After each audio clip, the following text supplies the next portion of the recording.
Hey, everyone. Welcome to the Entrepreneurs Hangout podcast. This is season 4, episode 2. And I am here with Lori McDowell, and she has got a lot to talk about today. We're going to break down mindset. She's got an amazing best-selling author's book. She's got some workshops, and we're going to talk all about the mindset and how we as entrepreneurs need to really, really make sure that our mindsets are right. So Lori, say hi to everybody and tell us a little bit about you. Hi, everyone. Thank you, Kiley. As Kiley said, I am Lori McDowell, and I am a life and mindset coach. And I like to think of myself a little bit as like the reinvention strategist. So I really help people reinvent themselves in their life through changing their mindset. And once you change your mindset and you get that where you want it to be, everything else becomes easier. I love it. I love it. And Lori, how long have you been doing this and what got you into it? Give us a little bit of your background. Sure. I have been doing this as a business for about 2 years only, so I'm fairly new. And what got me into it, I'm a chemical engineer by degree, and I was working in corporate America.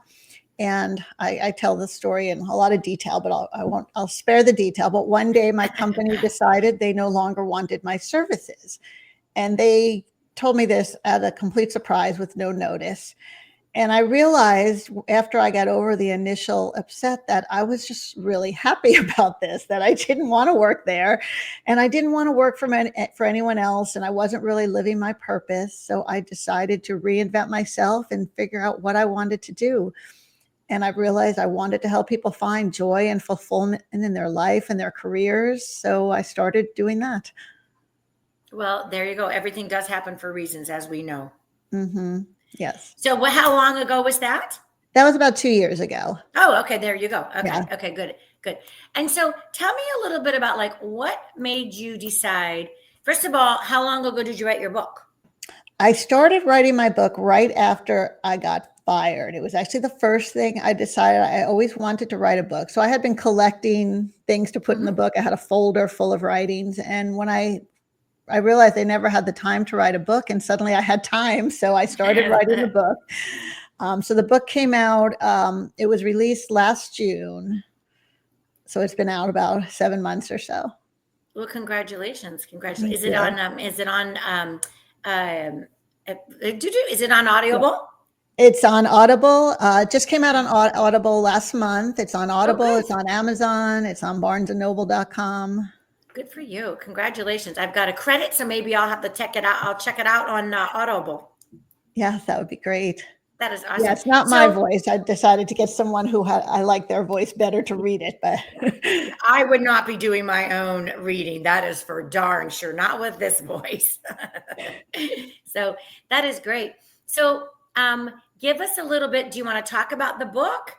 Sure. Or your workshops, or I really like to dive in and say, okay, listen, how do you help people? Where do you find that the most of the problems are? How do they even know they have a problem? Sure. Well, yeah, I'll start with the book, and I want to share. I love my cover, so I'm going to share my cover because that's my favorite thing. The covers actually won awards, and I didn't design it. I kind of just described what I was thinking, and the cover artist did it for me. So I love the cover. It's really pretty.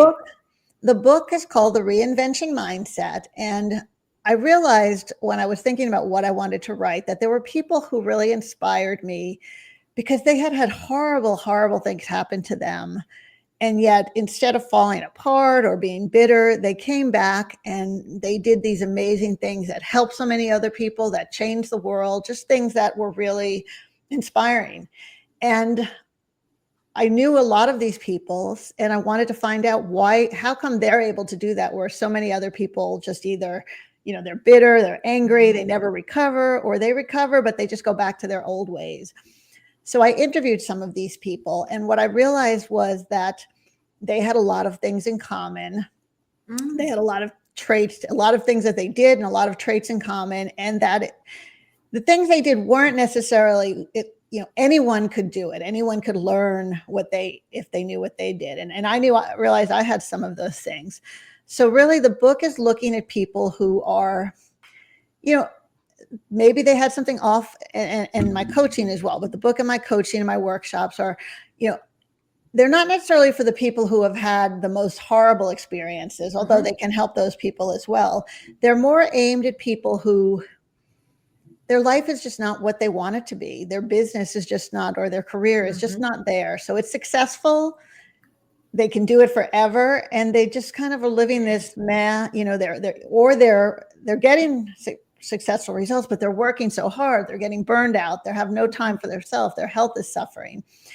And it shows people that, with a few simple things that you can do where you actually start connecting with yourself and learning, what's your true why? What do you believe? What are your goals like, and why do you want them? And then also what's holding you back? How can you get support? How do you face your fears? When you learn those things, you switch your mindset up so that everything is possible and you see things in new life. So even if you're not changing what you're doing, you're changing how you feel about it. And that just makes a huge difference. And that's what, the book kind of goes through. It's mostly a storytelling book. It's not like a self-help with steps. It's more like sharing people's stories and the lessons and how you can implement those things in your own life. That's good. So you're taking the interviews you did and turning them into stories. Yes. And are they per interview, or are they just kind of mixed in, They're so all that mixed in by topic. Okay. So I have a couple parts of interviews in different chapters, and I also include a lot of stories from my life because I realize a lot of what I'm talking about, I've already I knew it. I just never thought of it in that way. So thinking of my own life in a new way. And it was very interesting because once I wrote the book, I realized that I love the thought of reinvention and changing your mindset and basically reinventing yourself and your mindset. And I started studying it. I started taking certifications and coaching programs and really learning more about, dealing with your unconscious mind. And the funny thing is what I learned in all these coaching certifications was already what I had wrote in the book. I just didn't know what it was called. So my intuition kind of led me through the right place. Oh, nice.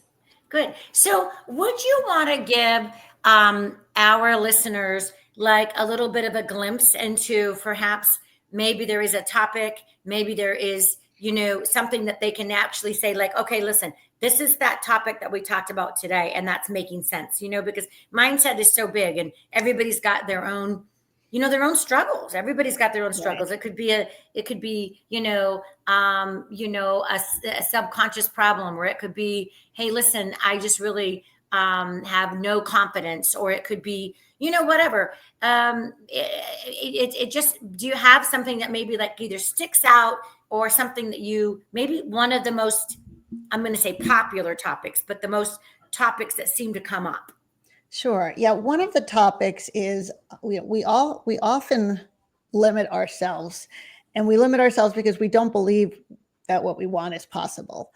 And we can actually train ourselves to believe it. And part of that is by the language we use. Our unconscious mind is really our unconscious mind doesn't really hear negative words. It's like if I were to say, think of a purple elephant, or don't think of a purple elephant. Either phrase, a purple elephant pops into your head. So if I say, think of a purple elephant, you think of it. And if I say, don't think of a purple elephant, you think of it first, then you have to try to make it go away. And our unconscious mind works that same way. So when we tell ourselves like, oh my God, this is too hard, or I'm going to fail, or I'm not good enough, or even if we say, I'm not going to fail, our unconscious mind still hears that word fail, and it thinks, oh, this person wants to fail. So if we say, oh, I'm not good enough, even though we're saying good, like our unconscious mind gets confused. So a good tip and a way that you can really change your life and change the way your brain and help yourself believe that you can do the things you want is always speak to yourself, both when you're talking to yourself and when you're talking to others. Speak towards what you want and speak as if it already happened. So say, if I say, I want my business to be $1 million business, I would just start saying my business is $1 million business. And my unconscious mind starts believing it. And it's like, okay, she has $1 million business. Let's give her $1 million or something like that. So if you say, I want to, instead of saying, I want to be, say, I am. And it really, you connect with your unconscious mind, and it starts to believe it. And then it starts to do the things to make that happen, because it kind of thinks, okay, this is a foregone conclusion. I like that. So, and I'm a big believer of, starting your morning. I do my scriptures, whatever your quiet time, meditation time is. And I have several different things that I do. I like Sarah Young, but I also have, obviously the Bible. But, Right. Even for example, Joel Osteen, where various different people that are like, they're very positive and all that. But some of them, and this is kind of interesting what you just said, which is like, let's just pretend they're saying, hey, your mind says that you can't, you're this, you're that, you're, whatever, all those, even they're just writing negative words in there because they're showing what you're not supposed to do. I don't even read those. I just bypass them. Mm-hmm. I just That's don't. Those are not going in my brain.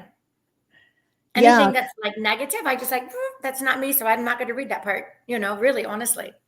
No, that's a great practice. Yeah. Because the negative words really don't do anything. I mean, even when you're talking about, don't talk about what you don't want, talk about what you want. Because that's, read what you're going to be. Because the negative stuff, the less you talk about it, the less you worry about it, the more likely it's going to go away. Right. I tease my husband, you think about what you become what you think about, it's like, and he's like, he's funny about it. But so, okay. So when and your workshops how long are they? Are they in person on Zoom? I do both. Right now, the next one I have scheduled is I do full day, 4 hour, or I can do a 90-minute. I have one coming up. Let me get the exact date. I have one coming up, I think February 15th, a Saturday one, Okay. on Zoom. This is a 4 hour one from 9 to 1 Central Time. Nice. I also do, when I do them in person, they're full day where we have lunch and breakouts, but the Zoom ones are typically about 4 hours. Okay. All right. Well, we'll make sure that we put those in the show notes. And on them, is it kind of the same flow, or do you pick a topic so that people can know, yeah, that's for me, I need that? Yeah, most of them are really, like, I call the workshops I do purpose, power, and play when passion meets success. Oh, So nice. it really focuses on first finding your purpose, looking at your whys, looking at your values, because often people fail because they're trying to do something and it's not aligned with their values. So if you value this, but you're trying to do something that's out of alignment, your brain's going to fight itself and you won't succeed. Yep. So we look at the first, in all of them, we look at your values and we look at your purpose, and we start out by finding your why. And then we do exercises to just kind of listen to your intuition, find your purpose, make it fun. We try to have some fun during them. Yep. So the difference between the shorter ones and the longer ones, or the longer ones, we just go more into setting goals in the future and locking those goals in. It's just a little more detail.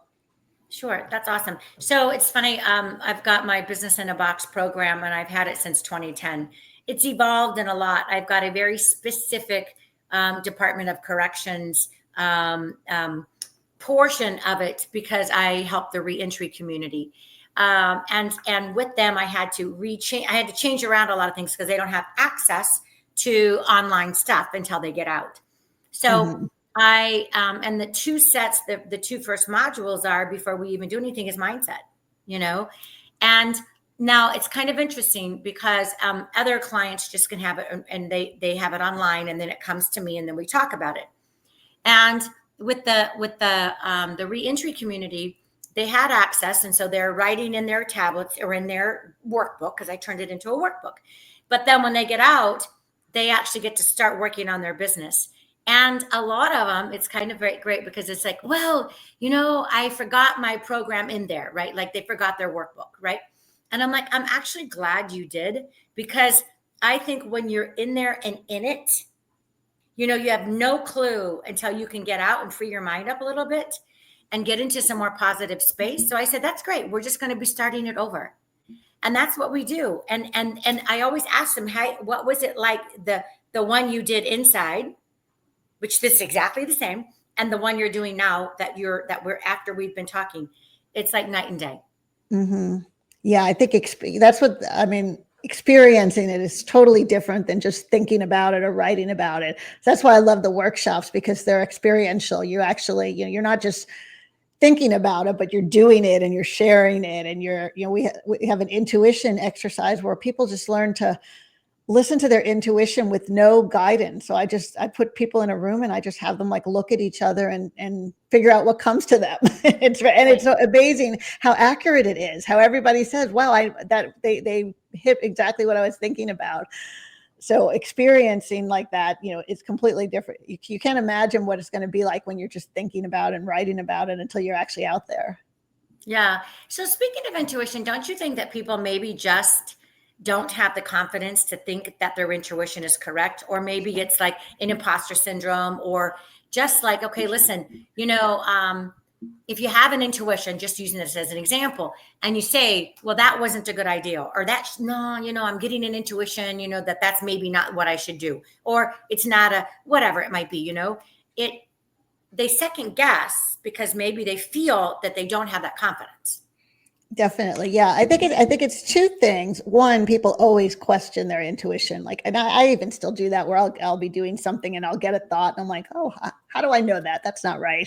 And then sure enough, it was right. But there's also, our intuition's not the only voice in our head. When I work with clients and there's actually like 3 other voices that are talking to us from our unconscious mind. There's our inner ego, and that one's telling us how we have to be right. And it's amazing how we do stuff that, doesn't serve us in any way, because we say, oh, this is never going to work. And then even if it's working, we make it fail because we want to be right. And we said it wasn't going to work. So that voice kind of gets us to be right. So that's and what was that one called? Inner ego. Okay. Okay. And then there's your inner child, which your inner child is a great voice because that's the one that tells you to have fun and to play. But it's also the one that like throws temper tantrums when it doesn't get what it wants, or it always wants attention. So sometimes the voice, when the voice sounds like a 5-year-old that's not getting its way, it could be that one. And then the voice that most people have the loudest is their inner critic. And that's the voice, that's the imposter syndrome telling you, you're not good enough, you don't deserve this. So the way I like to tell people, like, to listen to your intuition. It may not be taking you on the direct route. It may not be obvious to you, but it knows what you're doing. It's kind of like one of those GPSs where, it tells you to make a left turn and you ignore it and you go straight and then it recalculates the route. I mean, that's what your intuition does. It'll always get you where you want to go. But the way to tell the intuition from the other voices is your intuition is always positive. Your intuition is never going to tell you something negative about yourself. So it's always positive. It's always taking you like in a direction towards where you want to go. And it's always going to be kind. It's not going to, it might be tough. Like it might be like that tough coach or, the teacher you had that's giving you tough, but it's always kind to you, and it's always positive. So if it's saying to you, like, you can't do this, that's not your intuition. Or if it's saying, oh, you're something negative about you, it's not your intuition. Okay. That makes sense. So, do you on your, how do you help them identify what their main, I'm not going to say issues because that sounds negative, but the main things that they need to work on? How do you help them identify, let's says, I'd love to just kind of figure that out. What does that look like? Sure. I have a couple things I do. And one is one of my free gifts, which I'm happy to share. I call it I call it the soul assessment. And it asks you different questions about different areas of your life. So I use that. And then I also use like a life circle. So there's basically 9 different areas of your life, and you have a circle where it's broken up. And I have people go through those areas of their life and rate themselves on a scale of like 1 to 10. Mm-hmm. And, we look at where you are, and the ones that you really need to work on are the ones that are low, to try to get them all up. Now, if someone's like, if someone's all 5, so then we just pick, okay, which one is the most important to you for now. But most people, of the 9 areas of life, they'll be like, above 7 in a couple of them and above 5 in a couple of them. So you start with the ones that are above 5. And between that and this assessment, and then we just do a lot of interviewing. Like when I start with someone on a program, not so much in the workshops because they're short, but if we're doing a Sure. long-term group breakthrough or a longer-term program, we always do like a detailed personal history to just find out, what is it that you want? Where do you feel like you're not getting this? How is it? What other areas of your life is it affecting you with? And from that, we can figure out, what you really need to work on first. Awesome. Awesome. I love that. And I think that I think that people are always a little afraid of mindset. Like, and I can see why you probably geared toward women. Obviously, you probably have men clients too. It just is sometimes I think that men, just don't open up as much as women. It's just how we're made, right? Right. Yeah. So I think that is awesome. But I love when I go to work with somebody, I think again, mindset is so important, because if they have a negative opinion about themselves, nothing good is going to come from that. No. Nothing, and I also think that the other thing of it is it also builds a bad, just a bad self-opinion of yourself, and if you don't have confidence and you don't have a good opinion of yourself, there's just no ways you can be successful. Yeah, I agree completely that really you'll sabotage yourself if you don't have that good opinion, because part of it, you do want to be right. So if you don't think you're worthy, you're going to do everything, everything in your purpose to show, okay, I'm not that way. And also if you don't believe it, it's just really, it's not going to happen. You have to believe it. And, you have to be open that it may not be, people say, isn't that just being, delusional that you can do anything you want? It's like, well, no, you can't necessarily figure the path. I mean, and yes, some things are improper. I cannot say I want to be an NBA basketball player, right?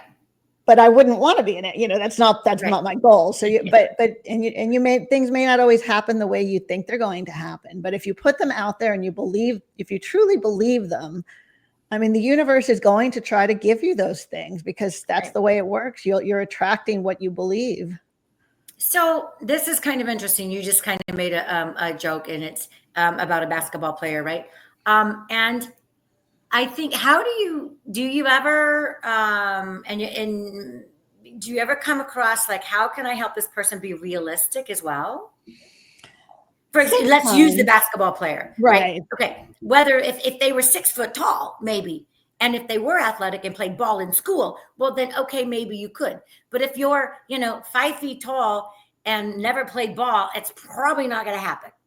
Right. Yeah. And that's where we try to look at your whys and why they want it, and looking at your goals and your whys and where it's coming from. Because chances are, if they're not a good basketball player, but they're saying they want to be a basketball player, there's something going on there where they're not aligning. So maybe it's not necessarily the basketball playing they want. Maybe it's the teamwork, or it's the ability to be famous, or, they like to they love basketball. So maybe they're going to be a good coach. So you definitely help, I think, by aligning your whys and your values and everything. You tend to go away from those unrealistic behaviors, because they're not really what's true to you. Like, there's something that somebody, there are people that they want to be a doctor, and yet they're squeamish. They don't like the sight of blood, or and you realize when you look at the values, well, they want to be a doctor because their family's been telling them that a doctor is the best profession, but deep inside, they don't really want to be a doctor. Yeah. Yeah. So one more question, this kind of just geared up in my head. So I've also learned with going some of the expos and some of the things with the reentry community, a lot of it is about higher education, right? Because, and I think that that's important. And even I've started mentorship programs, even in Africa. And I know if we can get to the kids young, it will make a difference in our entire world, honestly. So what about helping, I don't know if you have a program like that, but if you've thought about it, where it's helping that teenager, or maybe it's even earlier, how to have a more positive mindset. Yeah, that's a great question. And I actually work with, I'm on the board of a nonprofit that's called 10F, and they work with education in the US and also in Nigeria. And helping kids go to college who've never been to college is one of their goals. But one of the things we've started doing is putting together a program for high school kids. And eventually we might like to take it earlier. And we're talking to school systems about offering it where we really teach these kids how to be positive and that they can be anything that they want, and also how to be in charge of their own. That is their life, and they really need to decide, and they can't, people may give them advice and all, but they're never going to be happy if they do what someone else tells them. And that's not really what's true. So help them figure out what they want to do, and help them realize that they're not that so many kids, I think younger kids, get stuck and then they get stressed because they make a decision and then they're not happy with it. And they feel like they're stuck with it for the rest of their life. So teaching them about, even though you're only 16 years old, you can reinvent yourself. You can try stuff. You can, leave the doors open. It doesn't mean that you have to do this for the rest of your life if you don't like it. So be willing to take that risk, try it. And if it doesn't work, you have the ability to switch. You're not stuck in the job you hate. So it takes a little of the stress off of deciding, oh my God, what do I have to do? Yeah. So I've always been a mom, which is like, listen, if you don't like it, and my person within me is like, if you don't like it, change it. Mm-hmm. If you don't like it, change it. And a lot of people say, oh yeah, what am I going to do? Just quit my job. Well, there's bigger things than jobs, right? So you got to, again, think about what is your why. And a lot of people, I don't preach college, right? I preach entrepreneurship, because I know that some people, young people, they're not meant for college, and it's not that important. So parents, stop trying to think, oh my gosh, my kid's going to go, downhill if he doesn't go, or she doesn't go to college. Exactly. As we know, some of the most millionaires in this world didn't go to college, right? We can name lots of them, but it's like finding something and that you're going to be happy with. And that's, I could follow the passion, and the money will come. I agree completely. Yeah. You doing something you love is so more important. Like, even when people say they're not going to quit my job, it's like, quit your job. You'll find a way. It's like, if your job is making you miserable, quit your job. Something will happen. You'll figure it out. I mean, it'll be a learning experience. I mean, you'll figure something out, but to do something that you hate and that you're miserable every day is just, it's draining, and it's not going to, it's going to hold you back no matter what it is. If you don't love it, if you're not passionate about what you do, if it doesn't excite you, then it's going to be hard to do. Right. Well, look at you. I mean, you were let go. I didn't say fired, but you were let go of a position just out of the blue. Now you could have stuck your head in the toilet and stayed there, and woe is me, and either got pissed off or, became lots of stuff. I mean, that circle could have gone really bad, right? But you didn't. And so now look at, you've got something new that you're passionate about. You are living the life, you're living your dream, and that's awesome.